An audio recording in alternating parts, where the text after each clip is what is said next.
Chapter देखने वाले हैं वो चैप्टर आपका जो है वो 13 नंबर का है, ठीक है। और इस चैप्टर का नाम है अपशिष्ट जल की कहानी की बात की जा रही है, यानी जितने भी जो जल वगैरह होते हैं पानी, तो उस वो कैसे उसको, जैसे हमारे नालों से या फिर बाथरूम का जो पानी होता है उसको कैसे मैनेज करते हैं, ठीक है। मतलब उसको प्यूरिफाई कैसे करते हैं, या फिर वो कहाँ पे उसको डंप किया जाता है, कैसे वो गंदा दूषित जो पानी होते हैं वो हमारे घर के किचन वगैरह से जो निकलते हैं या बाथरूम से जो निकलते हैं उनकी बात की जा रही है, ठीक है। तो हम लोग देखिए जितने भी चीज़ें होती है ना, उसको सबसे बड़ा हम यूज़ तो कर लेते हैं बट मैनेजमेंट तो होना चाहिए ना। तो उसको हम लोग चैप्टर 13 में देखेंगे, ठीक है। और चैप्टर 13 जो है, आपको मैं एक बात बता देती हूँ, जब आप आंसर राइटिंग लिखेंगे ना इन्वायरमेंट से रिलेटेड, तो इन्वायरमेंट से रिलेटेड जब लिखेंगे, मतलब जैसे आपका हो गया यूपी पीसीएस हो गया, या फिर आपका यूपी पीसीएस हो गया, या फिर आप जब बीपीएससी लिखेंगे और जब एसए राइटिंग में लिखेंगे जहाँ पे भी इन्वायरमेंट से रिलेटेड चीज़ें होंगी, तो आप इस चीज़ को क्या कर सकते हैं, मेंशन कर सकते हैं आंसर राइटिंग के प्रोसेस में, ठीक है। तो ये आपका ज्योग्राफी वाले सेक्शन को भी कवर कर लेता है, कुछ कुछ पॉइंट जो आप देखेंगे तो ये कवर कर लेता है, ठीक है ना। तो चलिए इसको शुरू करते हैं। अपशिष्ट जल की कहानी को देखते हैं। हम सभी अपने घर में जल का उपयोग करते हैं, हम सभी करते हैं। आप देखते ही हैं कि जल के बिना तो कुछ हो ही नहीं सकता, वो चाहे पौधों का है, जानवरों का है, चाहे हमारे यूज़ की चीज़ें हो, चाहे खाना बनाने, सफाई, सारी चीज़ों में, या पीने के लिए उसे गंदा या दूषित करते हैं, और क्या होता है उपयोग करते हैं और गंदा भी हो जाता है, दूषित। क्या आपको आश्चर्य हुआ? झाग से भरपूर तेल मिश्रित काले और भूरे रंग का जल जो सिंक, शौचालय, लॉन्ड्री आदि में से नालियाँ में जाते हैं, ठीक है, वह अपशिष्ट कहलाता है, ठीक है। यानी जो बचा हुआ अपशिष्ट जल कहलाता है। इस प्रकार के कार्यों में प्रयुक्त जल को व्यर्थ नहीं जाने देना चाहिए, और हमें इसे जल से दूषित पदार्थों को हटाकर स्वच्छ बना लेना चाहिए। लेकिन बनाएंगे कैसे? क्या आपने, यहाँ पे बोल रहा है कि क्या आपने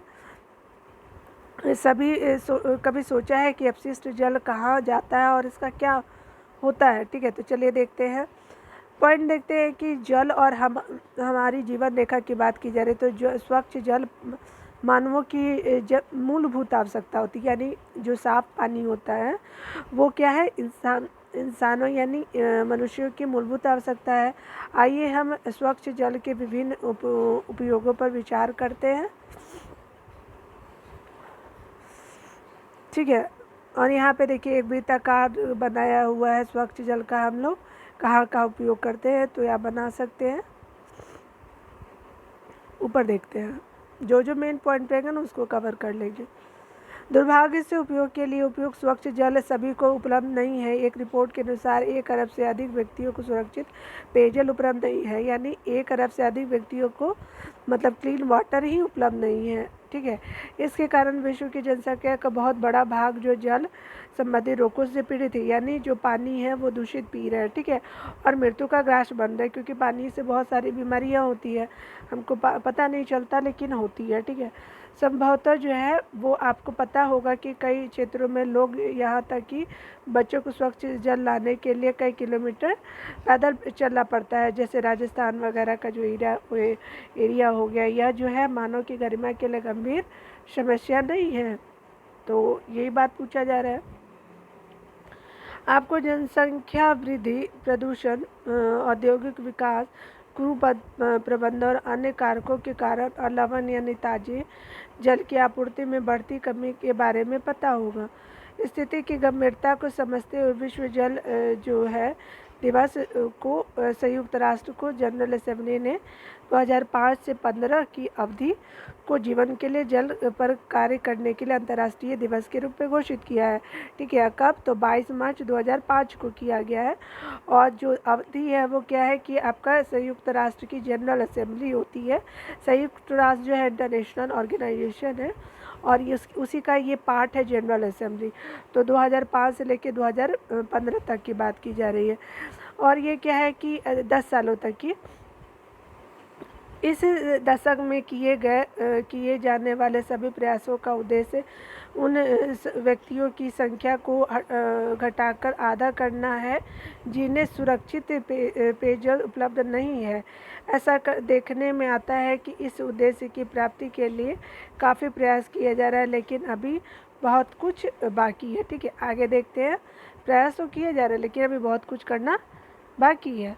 अगला देखते हैं, जल की सफाई करने के प्रकरण में जल के जल स्रोतों में प्रवेश अथवा उसके पुनः उपयोग से पहले उसमें से प्रदूषकों को अलग अलग करना चाहिए। ठीक है, यानी मतलब दोनों को अलग कर देना चाहिए। अपशिष्ट जल के उपचार का यह प्रक्रम सामान्य रूप से वाहित मल उपचार कहलाता है। यह अनेक चरणों में संपन्न होता है। ठीक है, वाटर फॉर लाइफ यानी 2005 से 15 तक का क्या जीवन के लिए जल का लोगो है। ठीक है, वाटर फॉर लाइफ का ये लोगो है, आप देख सकते हैं। देखिए वाहित मल क्या है, यानी वाहित मल जो होता है वो होता क्या है तो देख लेते हैं। आपको जो बोल रहा है, वाहित मल घरों, उद्योगों, अस्पतालों, कार्यालयों और अन्य उपयोगों के बाद प्रभावित किए जाने वाला अपशिष्ट जल होता है। इसमें वर्षा जल भी सम्मिलित है जो तेज वर्षा के समय गलियों में बहता है। सड़कों और छतों से बहकर आने वाला वर्षा जल जो है वो अपने साथ हानिकारक पदार्थों को ले आता है। वाहित मल द्रव्य रूप अवशिष्ट होता है, ऐसे अधिकांश जल होता है। ठीक है, और इसमें घुले हुए और निलंबित अपद्रव होते हैं। ठीक है, अगला देखते हैं। वाहित जो जल होता है वो गंध और किसी अन्य अवलोकन को नोट करने की बात की जा रही है, मतलब टीचर स्टूडेंट के बीच का है। ठीक है, और देखिए वाहित मल एक जटिल मिश्रण होता है। यहाँ पे बोला जा रहा है कि क्या हम जानते हैं कि अब हम जानते हैं कि वाहित मल जो होते हैं वो क्या होता है, जटिल मिश्रण होता है, और जिसमें निलंबित ठोस, कार्बनिक और कार्बनिक अशुद्धि, पोषक तत्व, अमृत जीवी और रोग वाहक जीवाणु और अन्य सूक्ष्म जीव होते हैं। इनमें निम्नलिखित शामिल है। क्या शामिल है तो देखिए, इन अशुद्धियों के कुछ सामान्य उदाहरण इस प्रकार है। ठीक है, चलिए देखते हैं हम लोग। कार्बनिक अशुद्धि की बात की जाए तो कार्बनिक अशुद्धि क्या होता है तो मल, जैविक अपशिष्ट पदार्थ, तेल, यूरिया, पीड़कनाशी, शाकनाशी, फल और सब्जियों का कचरा आदि। अकार्बनिक अशुद्धि पोषक तत्व है तो नाइट्रेट हो गया, फॉस्फेट हो गया, धातु, और क्या है कि आपके फास्फोरस हो गए। उसी तरह से अब नाइट्रोजन युक्त जो होते हैं, ठीक है, ये सब क्या होता है, अकार्बनिक पोषक तत्व है, अशुद्धियाँ वाली पोषक तत्व है।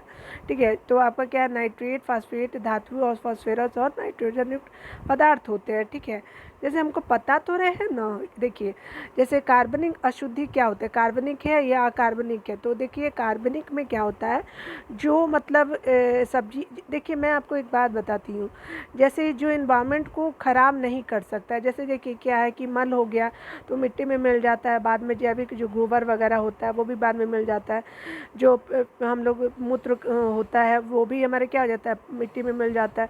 कि पीड़कनाशी जो होते हैं, शाकनाशी वगैरह जो होते हैं, मतलब जो ज़्यादा नुकसान करते हैं तो वो भी क्या होते हैं, कार्बनिक अशुद्धियाँ ही होते हैं। जैसे सब्जियों के छिलके, फलों के छिलके हो गए, तो ये सब क्या होता है, कार्बनिक अशुद्धियाँ होती हैं। ठीक है, और जो नाइट्रेट, फास्फेट होते हैं आपको मैंने बता दिया है। उसी तरह से देखिए जीवाणु जो होते हैं, हैजा और टाइफाइड आदि रोग उत्पन्न करने वाले क्रमशः विब्रियो, कॉलरा और साल्मोनेला पैराटाइफी है। ठीक है, जीवाणु के लिए। ठीक है, अगला देखते हैं।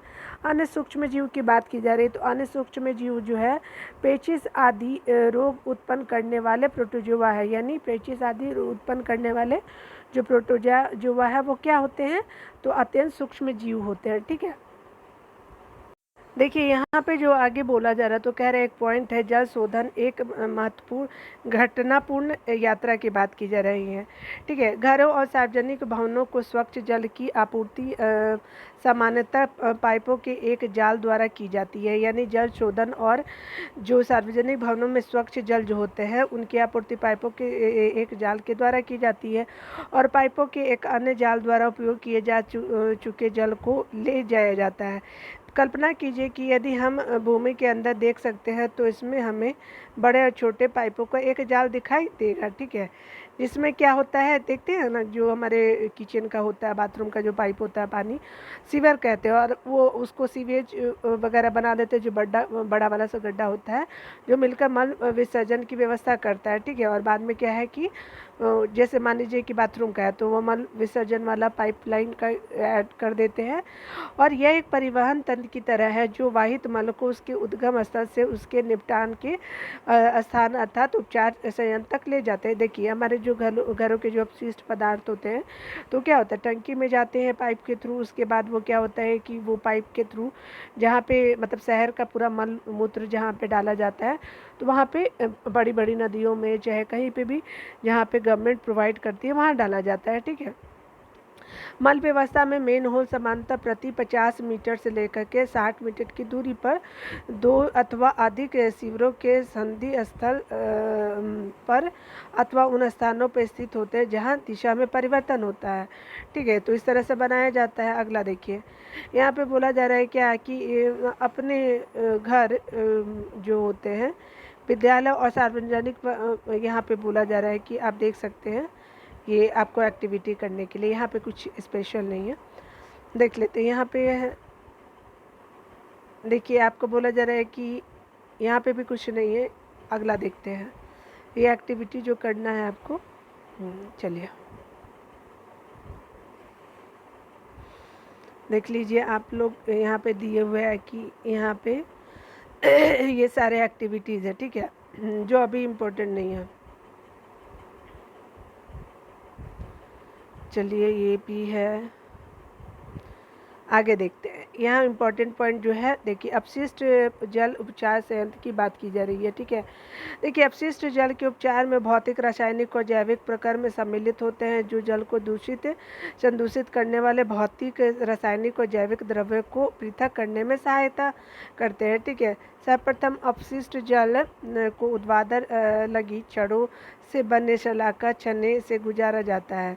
इससे अपशिष्ट जल में उपस्थित कपड़ों के टुकड़े, डंडियाँ, डिब्बे, प्लास्टिक के पॉकेट, नैपकिन आदि जैसे बड़े साइज के संदूषक अलग हो जाते हैं, ठीक है। इसके अलावा क्या है कि अब वाहित अपशिष्ट जल को ग्रीट और बालू अलग करने की टंकी में ले जाया जाता है। इस टंकी में अपशिष्ट जल को कम प्रवाह से छोड़ा जाता है, जिससे इसमें उपस्थित बालू, ग्रीट और कंकड़ आदि उसकी पेंदी में बैठ जाते हैं, ठीक है। ग्रीट और ये जो है वो देखिए इस तरह का से आप देखते होंगे, जब भी कोई ओवर ब्रिज क्रॉस करते हैं तो बना होता है ना, तो ग्रीट और बालू अलग करने की टंकी है ये एक तरह से। अगला देखते हैं, फिर जल को एक बड़ी टंकी में ले जाया जाता है और जिसे पेंदा मध्यभाग की ओर ढलान वाला होता है, ठीक है। और क्या होता है कि जल को इस टंकी में कई घंटों तक रखा जाता है, जिससे मल जैसे ठोस गति की तली के मध्य भाग में बैठ जाता है। इन अशुद्धियों को खुरच कर बाहर निकाल दिया जाता है और यह क्या है कि स्लज हो जाता है, आपंक हो जाता है, और अपशिष्ट जल में तैरने वाले तेल और ग्रीस जैसी अशुद्धियों को हटाने के लिए अपम तीर्थ यानी स्कीमर का उपयोग किया जाता है। इस प्रकार साफ किया गया मल निर्मलीकृत जल कहलाता है, ठीक है, निर्मल जल हो गया, ठीक है। देखिए इस तरह का जो हमने ऑलरेडी जल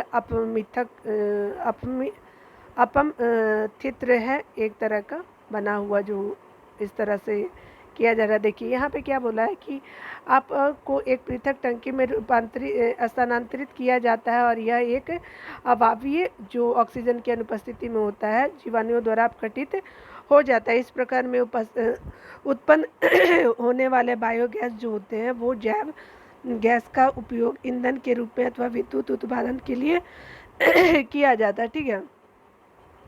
निर्मलीकृत जल में पंप द्वारा वायु को गुजारा जाता है, जिससे इसमें वायवीय जीवाणुओं की वृद्धि होती है। ये जीवाणु निर्मलीकृत जल में अब भी बचे हुए मानव अपशिष्ट पदार्थों, खाद्य अपशिष्ट, साबुन और अन्य अवांछित पदार्थों को उपयोग कर लेते हैं, ठीक है। अगला देखिए, ये देखिए अगला क्या है कि कई घंटों के बाद जो है वो क्या है कि जल में निलंबित सूक्ष्मजीव टंकी की पेंदी में सक्रियित आपंक के रूप में बैठ जाते हैं। अब शीर्ष भाग से जल को निकाल दिया जाता है। सक्रियित आपक लगभग 97% जल है। जल को बालू बिछाकर बनाया गया शुष्कन तलों अथवा मशीनों द्वारा हटा दिया जाता है। शुष्क आपक का उपयोग खाद के रूप में किया जाता है, जिससे कार्बनिक पदार्थ के और पोषक तत्व पुनः मृदा में वापस चले जाते हैं। ठीक है, उसके बाद क्या होता है कि उपचारित जल में अल्प मात्रा में कार्बनिक पदार्थ और निलंबित तत्व होते हैं। इसे समुद्र, नदी अथवा भूमि में विसर्जित कर दिया जाता है। ठीक है, प्राकृतिक प्रक्रम में और इसे अधिक स्वच्छ कर देते हैं।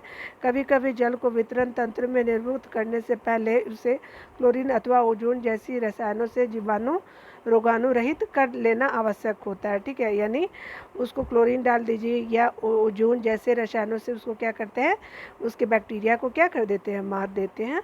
ठीक है, चलिए, और एक मैं बात बोलना चाहूँगी, अगर आपको मेरा वीडियो प्लीज़ अच्छा लगता हो तो प्लीज़ मेरे चैनल को सब्सक्राइब कर दीजिएगा, क्योंकि अगर आप मुझे सपोर्ट नहीं करेंगे तो फिर कैसे चलेगा, और मैं इसी तरह से आपको वीडियो प्रोवाइड करते रहूँगी। ठीक है, तो प्लीज़ आप लोगों के देखने की वजह से हमारा वीडियो चल पाएगा। ठीक है, चैनल चल पाएगा।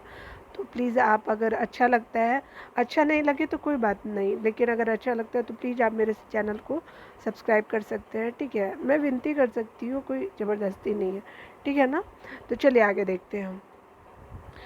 अगला बोला जा रहा है तो कह रहा है क्या कि नदी में जल प्राकृतिक रूप से उन्हीं प्रक्रमों द्वारा स्वच्छ हो जाता है जो वाहित जल उपचार संयंत्र में अपनाए जाने वाले प्रक्रमों जैसी ही होती है। चलिए अगला देख लेते हैं। अगला क्या बोला जा रहा है कि क्या आप जानते हैं कि बात की जा रही है, यानी डू यू नो।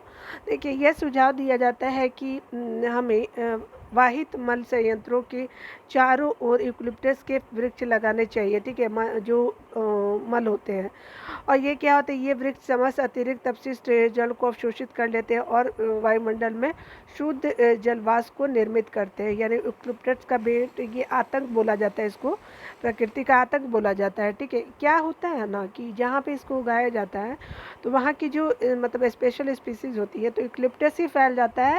जैसे मान लीजिए कि यूकलिप्टस है, ठीक है, तो यूकलिप्टस मैंने लगाया तो ये क्या होता है कि यही बढ़ना ज़्यादा शुरू कर देता है। ठीक है, और मान लीजिए कि मैंने रोज़ लगाया या फिर मैंगो ट्री लगाया, ये या एप्पल का जो भी हम लगाते हैं, तो ये क्या कर देता है, इसको कम कर देता है। ठीक है, यानी ये सारा एरिया में कौन है, यूकलिप्टस ही भर जाएगा और ये सब जो वहाँ की स्पीसीज है ख़त्म, और ये वाटर बहुत लेता है। ठीक है, लेकिन यहाँ पे बताया जा रहा है तो ये हमारे इन्वायरमेंट के लिए कुछ हद तक सही भी है। ठीक है, चलिए देखिए, पानी कम वाले जगह पे इसको नहीं लगाया जाता है। ठीक है, जागरूक नागरिक बनने की बात की जा रही है। अपशिष्ट पदार्थों की उत्पत्ति मानव के प्राकृतिक एवं सामाजिक क्रियाकलापों का परिणाम है, परंतु हम अपशिष्ट पदार्थों की मात्रा, उनकी विविधता को सीमित अवश्य कर सकते हैं। ठीक है, हम प्राय कूड़े कचरे में उठने वाले दुर्गंध से परेशानी का अनुभव करते हैं। खुली नालियों का दृश्य घृणित लगता है, मतलब अच्छा नहीं लगता, देखते कितना गंदा लगता है। वर्षा काल में स्थिति और भी भयानक हो जाती है और नालियाँ उमड़ने लगती है और का कचरा सड़क पर फैल जाता है और हमें बीमारी होगी। हमें कीचड़ से भरी सड़कों से अपना मार्ग ढूंढना पड़ता है और ये परिस्थितियाँ अत्यंत अस्वस्थकर एवं रोग कारक हो सकती है। ठीक है, सड़कों पर बिखरे कचरे या अपशिष्ट पदार्थों पर रोग वाहक मच्छर, मक्खियाँ तथा अन्य कीट पनपने लगते हैं। ठीक है, इसके अलावा जो है, देखिए, एक जागरूक नागरिक के नाते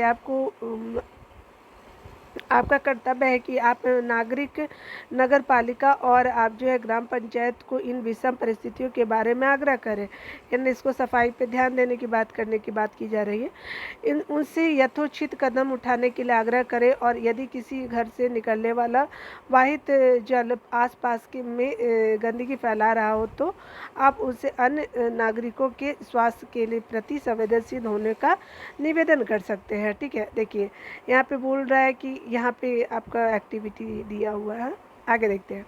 अच्छी गृह व्यवस्था बनाए रखने की प्रक्रिया की बात की जा रही है। तो देखिए, अपशिष्ट पदार्थों और प्रदूषकों को उनके स्रोत पर ही कम करने अथवा हटा देने की एक विधि इस प्रकार प्रति सचेत रहना है, और आप नालियों में किस प्रकार बहा रहे हैं, ठीक है। मतलब किस तरह से हम जैसे गंदा वगैरह करते हैं। खाना पकाने के तेल और वसाओं को नाली में नहीं बहाना चाहिए, ठीक है। खाना पकाने के तेल और वसाओं को नाली में नहीं बहाना चाहिए। ये पाइपों में कठोर पदार्थों की परत जमाकर उन्हें अवरुद्ध कर दे सकते हैं।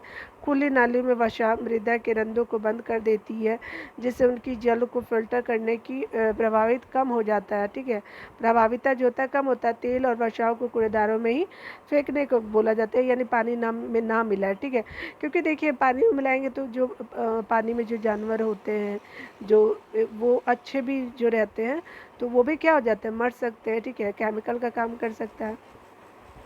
पेंट होता है, विलायक होता है, कीटनाशक, मोटर, तेल और औषधियाँ आदि रसायन इन इन जल सूक्ष्म जीवों को मार सकते हैं, ठीक है, जो जल के शुद्धिकरण में सहायक होते हैं। इसलिए इन्हें नाली में मत बहाने के लिए नहीं बोला जा रहा, ठीक है। क्या होता है कि प्रयुक्त चाय की पत्तियाँ, बचे हुए ठोस खाद्य पदार्थ, मृदु खिलौने, रुई, सैनिटरी टॉवेल आदि को भी कूड़े में ही फेंकना चाहिए, ठीक है।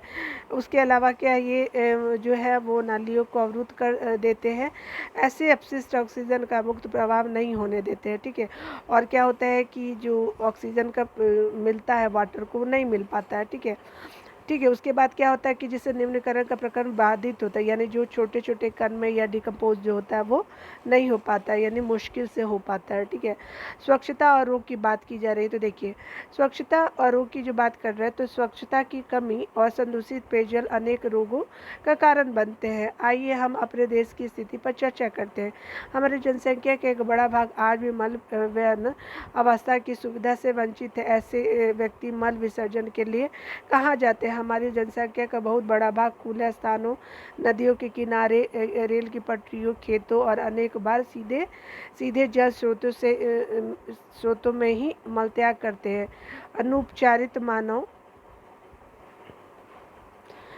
टॉयलेट, पोलियो, मेनिंजाइटिस, हेपेटाइटिस जैसे जो होते हैं वो बीमारी, मतलब उपचार नहीं किया हुआ जो रहता है वो ये सब बीमारियां उत्पन्न करते हैं। तो टाइफाइड, पोलियो, मेनिंजाइटिस, हेपेटाइटिस और जो पेचिस होते हैं, ठीक है। यानी कौन से जल? तो अनुपचारित मानव जो होते हैं, इस तरह से उनको बीमारियां होती, ठीक है। यहाँ पे वाहित मल निपटान की वैकल्पिक जो व्यवस्था की जा रही है। स्वच्छता की स्थिति सुधारने के लिए कम लागत के यथास्थान वाहित मल निपटान तंत्रों को बढ़ावा दिया जा रहा है। और क्या हो रहा है कि जो सेप्टिक टैंक होते हैं, रासायनिक शौचालय, कंपोस्टिंग पीट होते हैं आदि सेप्टिक टैंक उन स्थानों के लिए उपयुक्त हैं जहाँ मल वहन की व्यवस्था नहीं है, जैसे अस्पताल, अलग थलग बने भवन और 4 से 5 घरों के समूह की बात की जा रही है, ठीक है। अगला देखते हैं यहाँ। अच्छा, ये वाला देखिए, यहाँ पे अनुचित मानव, ये हमने गलती कर दिया। मल स्वास्थ्य का एक स्वास्थ्य संकट का कारक है, ठीक है, हमने ऊपर वाला पढ़ दिया, इसको देख लेते हैं। इससे मल और मृदा का प्रदूषण होता है, यानी जल का भी प्रदूषण होता है और मृदा का भी प्रदूषण होता है। आप जानते हैं कि सतह पर उपलब्ध जल और भौमजल दोनों मानव मल से संदूषित हो जाते हैं, यानी जो जमीन का पानी है या पानी जो ग्राउंड वाटर है, दोनों ही मानव के मल से क्या हो सकते हैं, खराब हो जाते हैं। भौमजल कुआं हो गया, उसके अलावा ट्यूबवेल, नलकूप जिसको बोलते हैं, झरनों, अनेक नदियों के लिए जल का स्रोत है। अतः अनुपचारित मानव मल जल जनित रोगों का सबसे सुगम पथ बन जाता है, ठीक है। इनमें हैजा, टाइफाइड, पोलियो, मेनिंजाइटिस और पेचिस जैसे बीमारियां होती हैं, ठीक है। आप समझ के देखिए, मैंने अभी बता दिया, मैंने ऊपर वाला यहाँ से शुरू कर दिया था, तो उसके लिए मैं सॉरी बोलती हूँ, ठीक है। चलिए आगे देखते हैं। यहाँ पे देखिए, यहाँ पे बोला जा रहा है, तो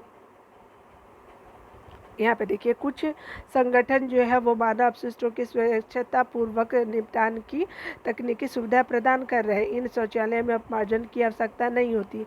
शौचालय से मल जो होते हैं बंद नालियों में होता है और यहाँ बायोगैस संयंत्र में चला जाता है। उत्पन्न होने वाले बायोगैस का उपयोग ऊर्जा के स्रोत के रूप में किया जाता है, जैसे खाना वगैरह बनाने में।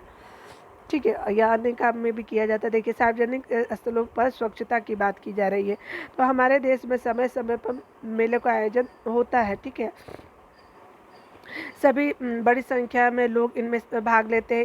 इसी प्रकार railway station, bus stand, airport, अस्पताल जो होते हैं वो क्या होता है कि आपका क्या है कि आदि आदि बहुत भीड़ वाले सार्वजनिक स्थल होते हैं। ठीक है, प्रतिदिन हजारों लोग यहाँ आते हैं और यहाँ विशाल मात्रा में अपशिष्ट पदार्थ जनित होते हैं। ठीक है, उनका उचित निपटान आवश्यक होता है। जैसे दुर्गा पूजा होता है, आप देखते होंगे ना, दुर्गा पूजा या कोई भी फेस्टिवल जब मेला वगैरह लगता है तो क्या होता है, कचरे भी भर जाते हैं और ये क्या होती है, बीमारियों का रीजन बनते हैं। अन्यथा महामारी फैल सकता है अगर आप उसको ठीक से मैनेज नहीं करेंगे। ठीक है, सरकार ने स्वच्छता के कुछ निश्चित मानक निर्धारित किए हैं, लेकिन दुर्भाग्य से इनको सख्ती से लागू नहीं किया जाता है। ठीक है, लेकिन किया तो है लेकिन सख्ती से नहीं। ठीक है, तथापि हम सभी सार्वजनिक स्थलों पर स्वच्छता पूर्वक बनाए रखने में योगदान कर सकते हैं। सारे लोग, हम आप सब, हमें यहाँ वहाँ कूड़ा करकट नहीं फेंकना चाहिए। यदि किसी स्थान पर कूड़ेदान न हो तो हमें अपना कचरा घर ले आना चाहिए और कूड़ेदान में डालना चाहिए। अब जैसे कुरकुरे हो गया, बिस्किट का पैकेट लोग करते हैं ना, वैसे देखिए यहाँ पे क्या बोला जाए तो निष्कर्ष बोला कि अपने पर्यावरण को स्वच्छ और स्वस्थ रखने में हम सभी को भूमिका निभानी है और जल स्रोतों को स्वस्थ अवस्था में बनाए रखने के लिए आपको अपने उत्तरदायित्व को समझना चाहिए। हमें अपने जीने के तौर तरीके में अच्छी स्वच्छता की आदतों को अपनाना चाहिए। ठीक है, परिवर्तन के दूत के रूप में आपकी व्यक्तिगत पहले से ही अधिक अंतर आ जाएगा। ठीक है, दूसरों को अपने दृढ़ संकल्प, विचारों और आशावादिता से प्रभावित करें। यदि सभी व्यक्ति एक साथ मिलकर कार्य करें तो बहुत कुछ हो सकता है। सामूहिक कार्य में अत्यधिक शक्ति होती है। ठीक है, यहाँ पे देखिए, यहाँ पे क्या बोला जाए तो महात्मा गांधी ने कहा था, मानवीय और पथ प्रदर्शक कार्य प्रारंभ करने के लिए किसी को भी किसी दूसरे का मुंह नहीं देखना चाहिए। ठीक है, यानी ऐसा नहीं बोल रहा है कि महात्मा गांधी जी का ही कथन है कि मानवीय और पथ प्रदर्शक जो कार्य होते हैं किसी को भी किसी मुंह का दूसरे का मुंह नहीं देखना चाहिए। यानी कहने का इन द सेंस कि आप दूसरे का इंतजार मत कीजिए। मान लीजिए कि आप सफाई कर रहे हो तो आप खुद कीजिएगा तो ज़रूर है कि आपका देखा देखी लोग वो काम नहीं करेंगे। आगे देख लेते हैं, ऊपर में हमारा जो बॉक्स में छूटा हुआ तो उसको देखते हैं।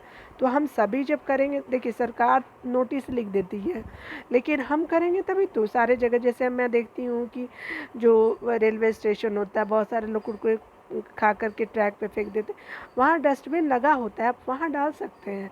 ठीक है, कृमि प्रसंस्करण शौचालय की बात की जा रही है। ठीक है, तो भारत में ऐसे शौचालय की रूपरेखा का परीक्षण किया गया है जिसमें मानव मल को केंचुओं द्वारा उपचारित किया जाता है। यह तकनीक मानव मल के सुरक्षित प्रसंस्करण के लिए आदर्श सिद्ध हो सकती है, क्योंकि इसके उपयोग में मल की बहुत कम मात्रा की आवश्यकता होती है और शौचालय का संचालन बहुत सरल और स्वच्छ है। मानव मल पूर्णतः कृमि केको में परिवर्तित हो जाते हैं और जो मृदा के लिए अधिक क्या होते हैं, पोषक समृद्ध होते हैं। ठीक है, मृदा के लिए अति समृद्ध पोषक होते हैं, यानी मिट्टी में उसको मिला देते हैं तो मिट्टी की उर्वरकता शक्ति को बढ़ा देता है और कोई भी पौधा लगाते हैं तो अच्छा ग्रोथ होता है। कोई भी, अगर मान लीजिए आपके पास जो है गोबर वगैरह जानवर है तो आप मिट्टियों में डाल देंगे तो क्या होगा, वहाँ की फर्टिलिटी बढ़ जाती है।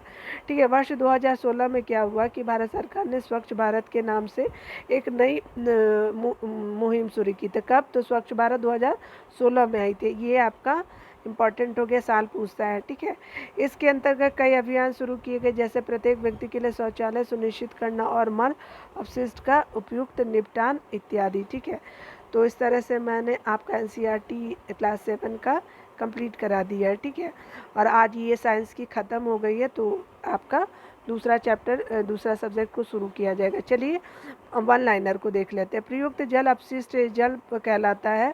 अब प्रयुक्त जल अपशिष्ट जल कहलाता है जिनका पूर्ण उपयोग किया जा सकता है। घरों, उद्योगों, कृषि कार्य, खेतों, अन्य मानव क्रियाकलापों में उपयोग किया जल अपशिष्ट जल को जनित करता है वह वाहित मल होता है। ठीक है, वाहित मल जो होता है वो क्या होता है, वाहित मल है। यहाँ पे वाहित मल द्रवी रूपी अपशिष्ट पदार्थ होते हैं जो जल और मृदा को क्या करते हैं, प्रदूषण करते हैं। ठीक है, आगे देखते हैं। यहाँ पे बोला जा रहा है, तो कह रहा है कि अपशिष्ट जल को वाहित मल उपचार संयंत्र में उपचारित किया जाता है। ठीक है, अगला देखिए क्या है, उपचार संयंत्र अपशिष्ट जल को किसी निश्चित स्तर तक प्रदूषकों से मुक्त कर देते हैं ताकि प्राकृतिक प्रक्रमों द्वारा इसमें शेष रह गए प्रदूषकों का निपटान हो सके। जहां भूमिगत मल व्यवस्था तंत्र और कचरा निपटान तंत्र उपलब्ध नहीं होते, वहां कम लागत के यथास्थान स्वच्छता तंत्र को अपनाया जा सकता है। ठीक है, उसके अलावा अपशिष्ट जल उपचार के सह उत्पाद आपंक और बायोगैस है। खुली मुक्त नाली व्यवस्था मक्खी, मच्छर और अन्य ऐसे जीवों के लिए प्रजनन असर प्रदान करती है जो रोग उत्पन्न करते हैं। ठीक है, हम खुले में मल त्याग नहीं करना चाहिए। ठीक है, हमें नहीं करना चाहिए। कम लागत विधियों को अपनाकर मल का सुरक्षित निपटान अब जो है वो संभव है। ठीक है, आप कम लागत में भी कर सकते हैं। तो क्वेश्चन आंसर जो है वो अलग वाले चैप्टर में हम लोग देखेंगे। ठीक है, देख लेते हैं कुछ और भी तो पॉइंट नहीं। देखिए यहाँ पे बोला जा रहा है, तो यूनिसेफ का एक लाइन है कि जो पृथ्वी पर सबसे निर्धन से निर्धन व्यक्ति को स्वच्छ जल और स्वच्छता प्रदान करके हम निर्धनता से प्रेरित कष्टों को कम कर सकते हैं और सभी बच्चों के लिए शिक्षा जो है सुनिश्चित कर सकते हैं। ठीक है, ये लाइन जो है यूनिसेफ के द्वारा बताया गया है। ठीक है, ये आपका हो गया। उसके अलावा देखिए यहाँ पे बोला जा रहा है, तो एक प्राचीन अभियांत्रिकी उपलब्धि जो आप सिंधु घाटी सभ्यता में देखते हैं। देखिए कि हड़प्पा और मोहनजोदड़ो जैसे प्राचीनिक सभ्यता में से एक है। ठीक है, प्राचीन सभ्यता में से एक है हड़प्पा और मोहनजोदड़ो।